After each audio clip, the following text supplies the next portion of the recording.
De segunda a sexta, das 13h30 às 15 horas, programa UPE Negócios, com o consultor Flávio Félix e seus colunistas com entrevistas, debates, músicas e informações. UPE Negócios, de segunda a sexta, das 13h30 às 15 horas, com reprise às 22 horas, na sua Rádio Web UPE, em sintonia com o conhecimento. Com o consultor Flávio Félix.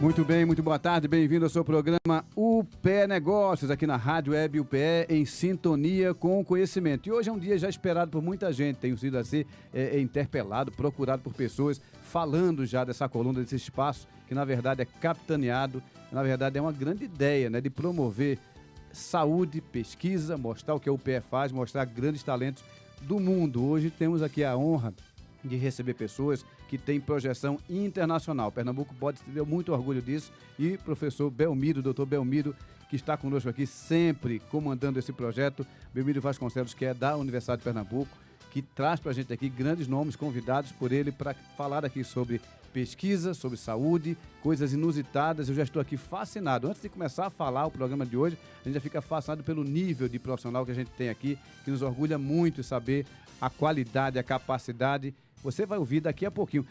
Eu quero apresentar primeiro o doutor Belmiro Vasconcelos. Boa tarde, bem-vindo mais uma vez. Obrigado, boa tarde aos ouvintes.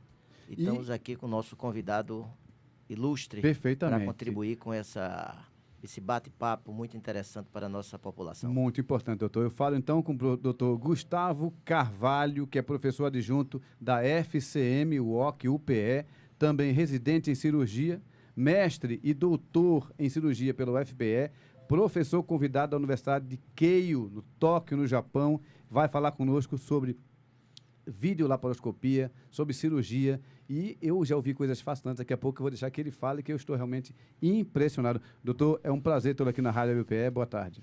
Boa tarde, queridos ouvintes. Muito boa tarde, Belmiro. Boa tarde, Flávio. Muito obrigado pelo convite e pela oportunidade de poder explicar algo para vocês e falar algo sobre cirurgia da vesícula, cirurgia laparoscópica, cirurgia minimamente invasiva e avanços da cirurgia, que, em primeiro lugar, visa beneficiar as pessoas que têm doenças bem comuns do nosso dia a dia. E que aflige a vida das pessoas de uma forma muito severa, doutor. Eu posso dizer de carteirinha, porque passei agora, esses últimos 6 meses, né, com minha esposa diagnosticada com um problema na vesícula, e foi assim uma jornada bastante difícil até chegar à cirurgia, né? E claro, ela fez um modelo que já agora o senhor traz uma imensa novidade, mas é realmente algo que afeta muitas pessoas. Doutor, aproveitar a sua boa vontade de estar conosco aqui, seu grande conhecimento, vamos falar um pouquinho sobre esse assunto. Primeiro, quais sintomas, professor, da vesícula com problemas são mais comuns? Como é que eu posso evidenciar que tem um problema realmente na vesícula, doutor? Essa é uma pergunta muito interessante, porque a pessoa que tem problema na vesícula, seja ela uma pedra, seja ela um pequeno tumor benigno, seja até um tumor maligno, ela pode ir desde uma pessoa que não tem sintoma nenhum, seja completamente assintomática e não sinta absolutamente nada, a os sintomas de dor, que podem ser diversas gradações. Certo. Ela pode ter uma dor pequena, pode ter uma dor moderada, às vezes dor lancinante que necessite de internamento hospitalar e medicação venosa para passar a dor. Foi o caso da minha esposa. Os sintomas eles variam grandemente e até alguns sintomas menores, sintomas menos importantes. Tem pacientes que simplesmente sentem um empachamento depois de uma alimentação copiosa, quando eles comem um pouco mais do que o habitual, se sentem empachados, sentem um mal-estar, às vezes sentem nauseados. Isso já são sintomas que ele pode ser um problema na vesícula, que pode ser uma pedra, um pequeno tumor, ou às vezes algum problema na parede da vesícula, que tenha baixa contração, poder de contração da vesícula, de eliminar a bile para ajudar a digestão, esteja comprometido. Então, qualquer um desses sintomas é um alerta que ele deva procurar um médico, para que o médico possa diagnosticar a existência de um problema na vesícula e tomar as medidas necessárias para resolver o problema. E o senhor falou também de situações que são assintomáticas. Então, é difícil, então, diagnosticar, já que não há um sintoma, né? Para isso existem os exames profiláticos, exames de prevenção. Certo. Especificamente numa população que hoje é cada vez mais frequente, que são os diabéticos, é muito comum você ter pedras na vesícula, até com crises de vesícula silenciosos. A pessoa não tem sintoma algum. Então, se você é um diabético, você deve fazer exames de ultrassom de rotina para que você possa descobrir se você tem ou não problema nas vesículas. Muito bom. Porque você é um paciente provavelmente assintomático quando tiver esse problema. É um paciente aí potencial, né, de um grupo aí que pode, com certeza, potencializar o problema, e a gente sabe que ela pode causar danos assim severos se não for bem entendido e cuidado a princípio. Doutor, feito o diagnóstico, seja por uma questão de a pessoa sentir um empachamento, ou então realmente dores severas, que no caso da minha esposa foi esse, dores assim insuportáveis, chegava a quase não se conter, desfalecer de tanta dor, né? Como é que eu fui diagnosticado? E agora, qual é o processo? Operar é a única opção? Quais são os caminhos que devem ser seguidos, doutor? Essa pergunta, Flávio, foi excelente. Eu vou começar com o diagnóstico, que sempre deve ser feito através de ultrassonografia. Perfeito. A tomografia computadorizada, apesar de ser um exame mais detalhado e bem mais caro, ele não tem a capacidade de detectar alguns tipos de pedra na vesícula, como tem o ultrassom. Então, às vezes, uma tomografia passa batido uma pedra na vesícula, porque, do ponto de vista tomográfico, a pedra pode ficar transparente ao raio-x e você não vê essas pedras. Uma ressonância magnética detectaria, porém, um exame muito mais caro. Muito mais caro. Então, a ideia é que o diagnóstico, se você tem dúvida, o médico deva lhe pedir uma ultrassonografia. E uma vez que você tem ultrassonografia detectando as pedras na vesícula, você tendo sintomas, você deve se operar. Pelo risco que você tem de ter uma inflamação aguda da vesícula e pelo risco que você tem, principalmente se as pedras são pequenas, que as pedras saiam da vesícula e vão para o canal do fígado, criando problemas, como problemas de icterícia, que a pessoa fica amarelado, tá certo?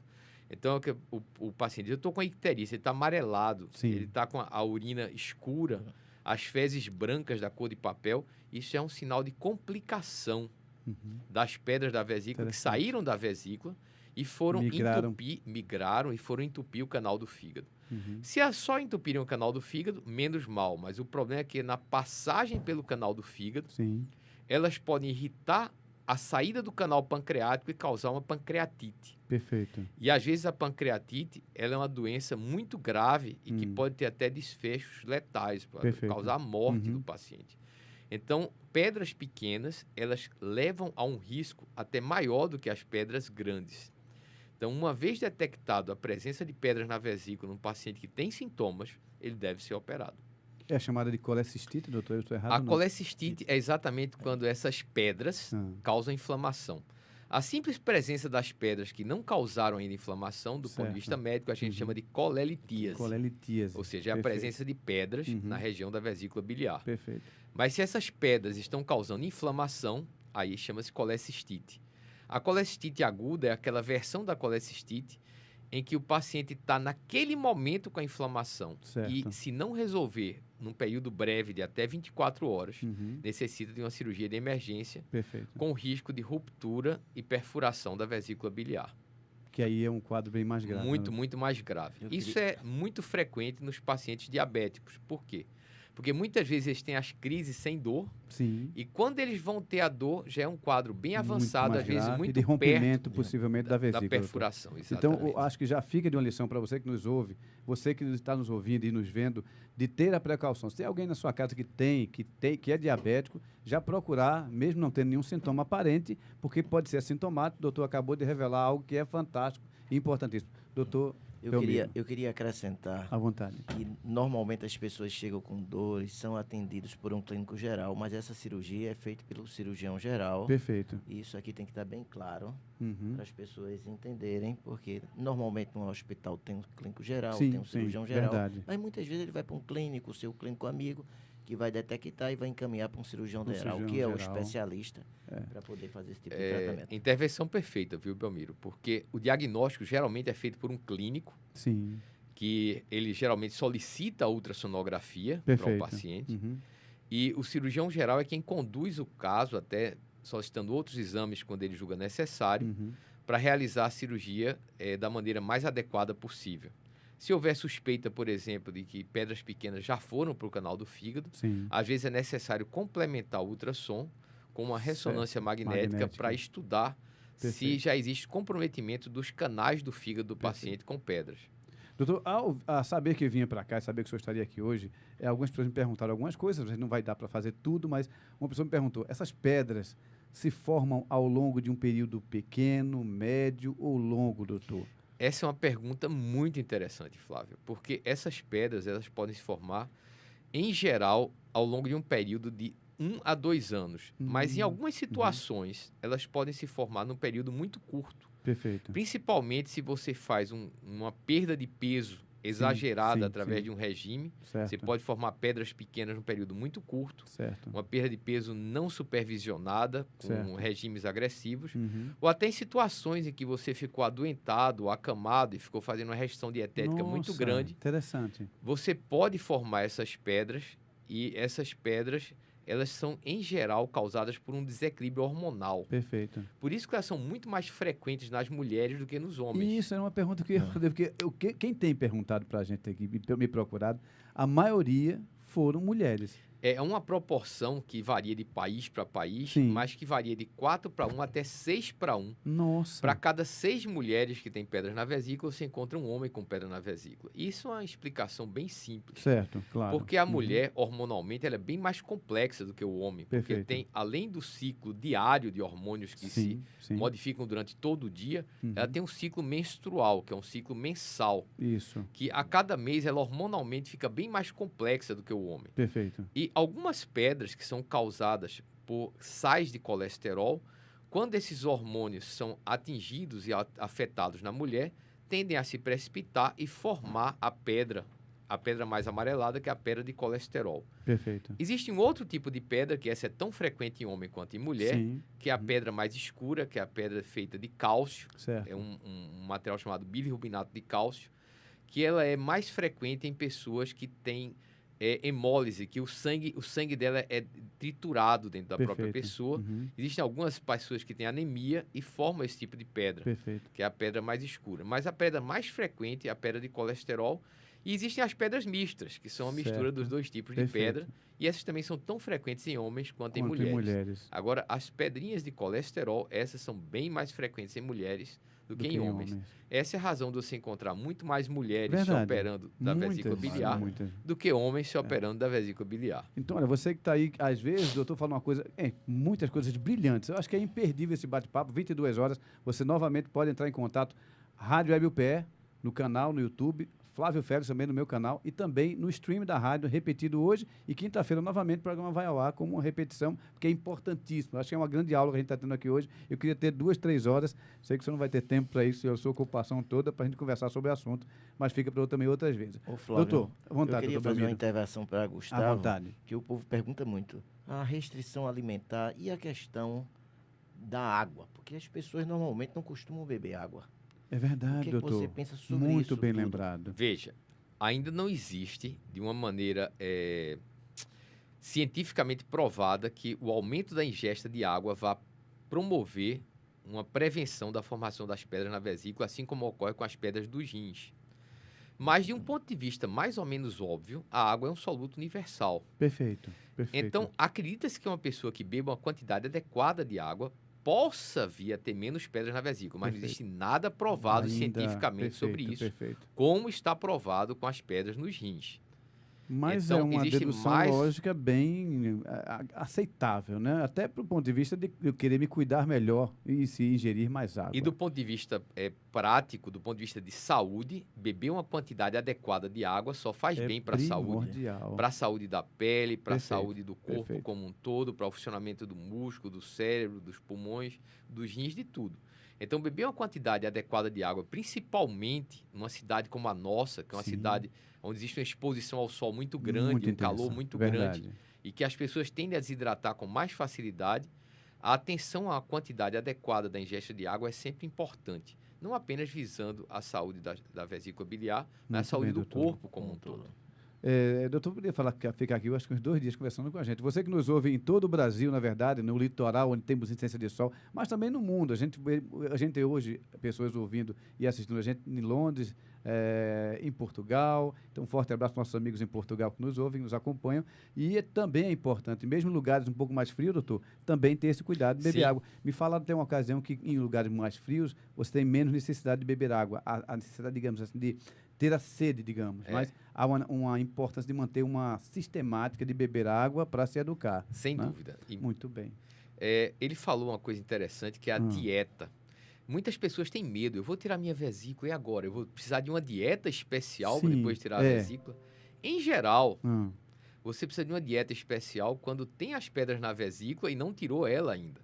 Ah, perfeito. Porque se doutor. você não tiver um cuidado muito grande com a sua dieta quando você está com as pedras na vesícula, você pode precipitar uma crise quando tiver uma contração súbita da vesícula, porque ela se contrai naquele momento que você come um alimento mais gorduroso, um farináceo, para ajudar a digestão. E nesse momento que ela espreme, aí a pedra pode sair ou entupir o canal de saída. Então, a dieta é bem importante quando você tem a doença e está esperando por uma cirurgia.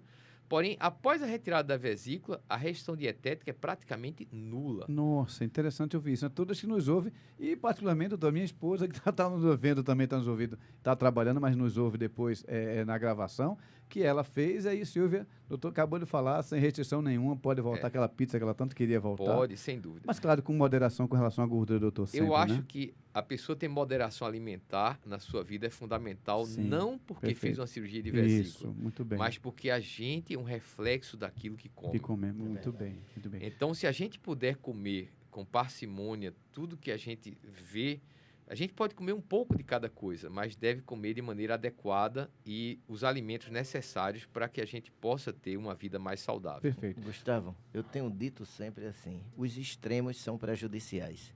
Então, Então, moderação nas ações, na comida, na bebida, tudo é fundamental para as pessoas. Sim, sem dúvida. Doutor Gustavo Carvalho, doutor Belmiro. Doutor Gustavo Carvalho, eu tenho algumas perguntas aqui. Tem uma que eu vou deixar para o final, porque eu quero falar sobre os tipos de cirurgia, mas eu só tenho algo para falar que, para mim, foi algo surpreendente. Eu vou deixar essa pergunta para ser a última do nosso bloco. Mas vamos falar um pouquinho sobre risco da cirurgia, como como é a recuperação em si, no geral, de diversos formatos.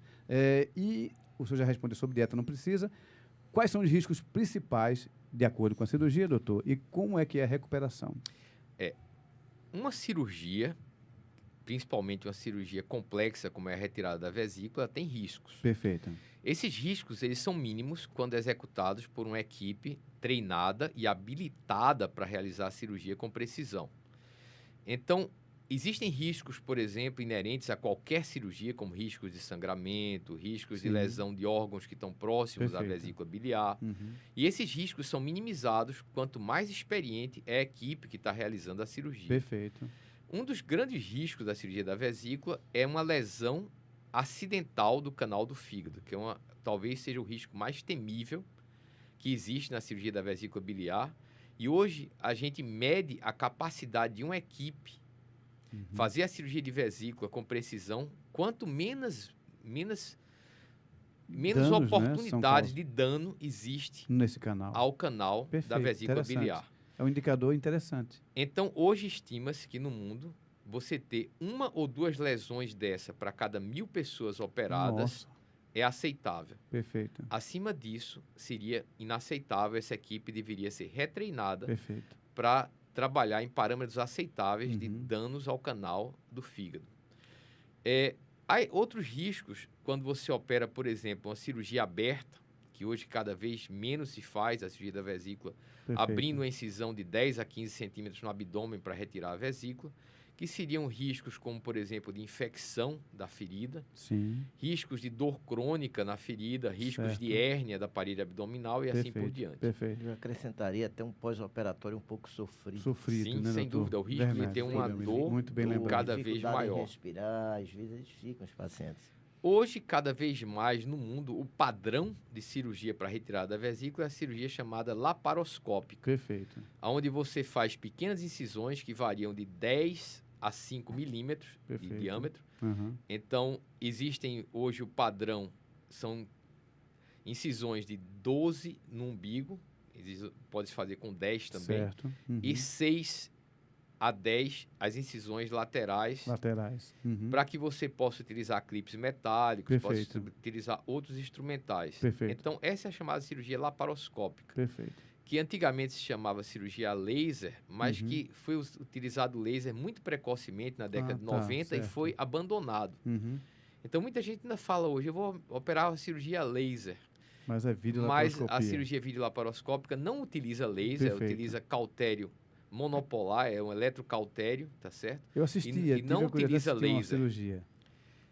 Apenas ficou como folclore a história do laser. Doutor, eu queria que o Gustavo esclarecesse um pouquinho mais, que seria importante, porque, por exemplo, as pessoas têm 2 ou 3 furos. Certo. Por quê? Porque não tem só o videolaparoscópio. Perfeito. Né? O vídeo vê.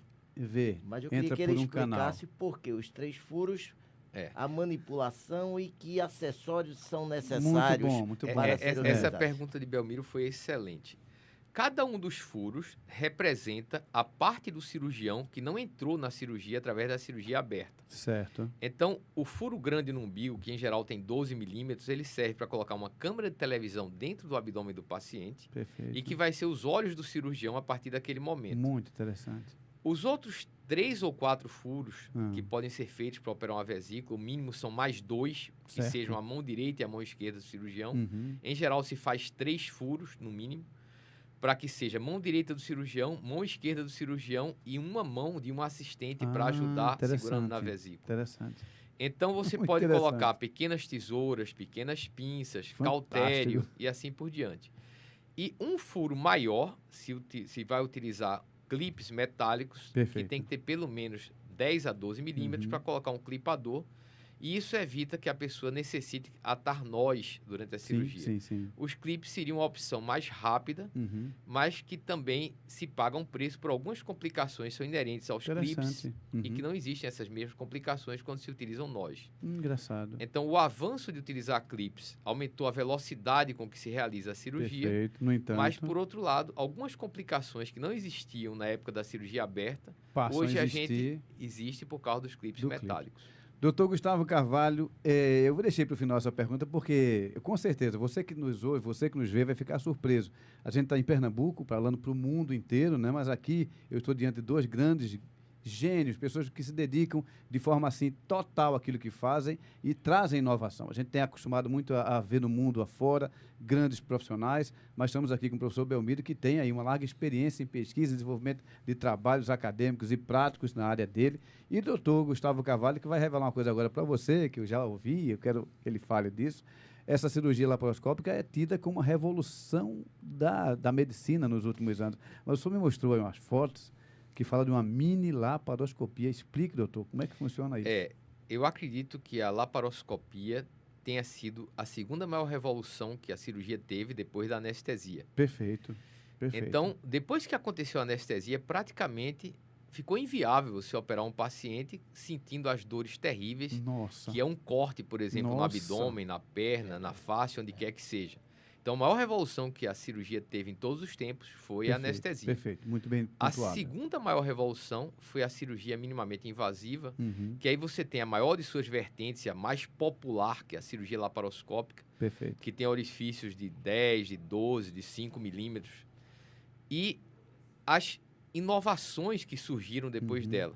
Então, hoje existe a possibilidade de você fazer uma cirurgia laparoscópica auxiliado por robôs. Perfeito. Infelizmente, a tecnologia atual robótica não permite orifícios menores do que 10 milímetros para cada um dos buracos do robô. Ou seja, do ponto de vista de trauma de parede, o robô hoje oferece um trauma até maior do que a laparoscopia convencional. Interessante, né? Muito curioso. Por outro isso. lado, oferece um grau de precisão do trabalho do cirurgião e de conforto para o cirurgião que opera sentado, confortavelmente, sem luvas, bem mais relaxado, onde ele pode fazer uma cirurgia com muito maior precisão, delicadeza e detalhamento do que uma cirurgia laparoscópica convencional. Verdade.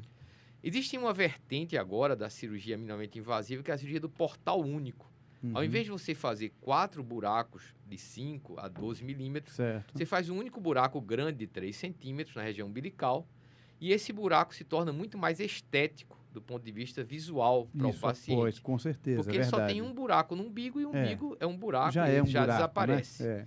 O problema é que esse buraco de 3 centímetros tende a ser bem mais doloroso do que 4 buracos pequenos, além da possibilidade de formação de hérnias, de infecção, que é maior, havendo um buraco único. Então, existem ganhos do ponto de vista estético, mas existem as perdas do ponto de vista de maiores complicações.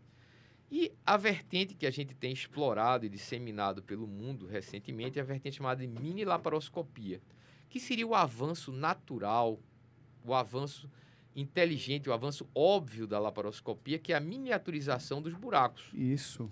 Ao invés de você trabalhar com buracos de 6, de 10, de 12 milímetros, buracos de apenas 2 milímetros, que sequer necessita de suturas, de pontos ao final da cirurgia. Nossa, doutor, isso é como se fossem pequenas agulhas.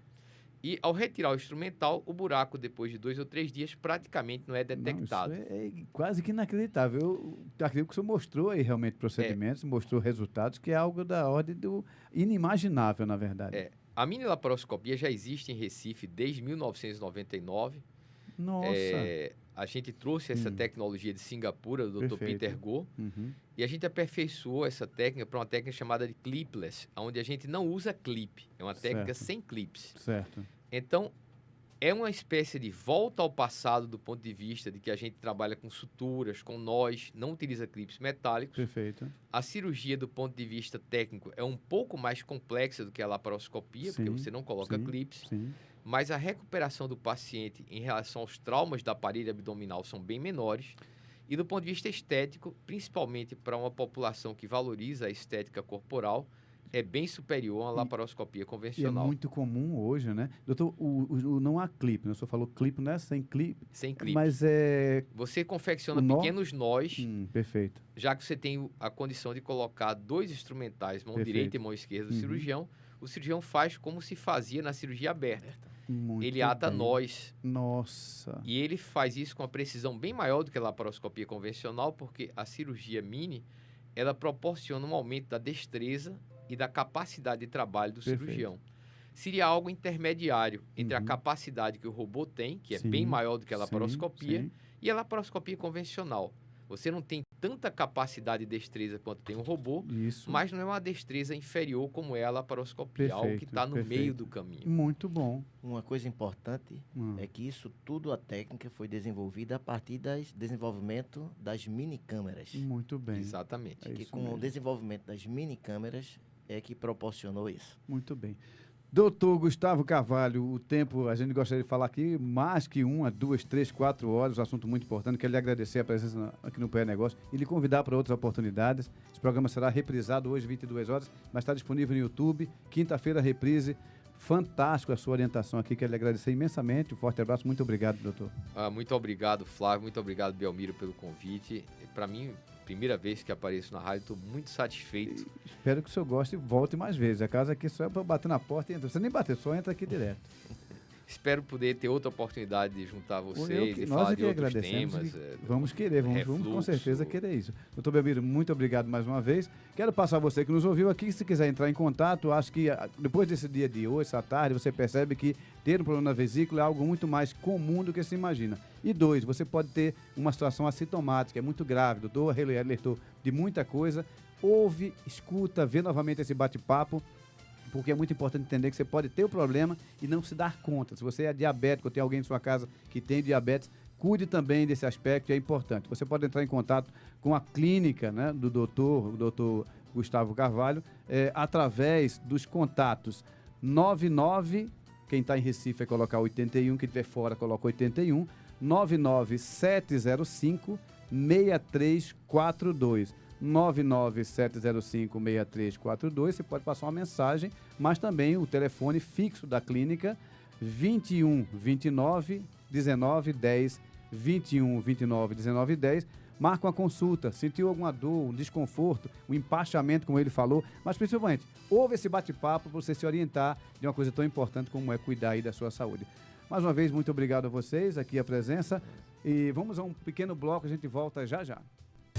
Rádio Web UPE, em sintonia.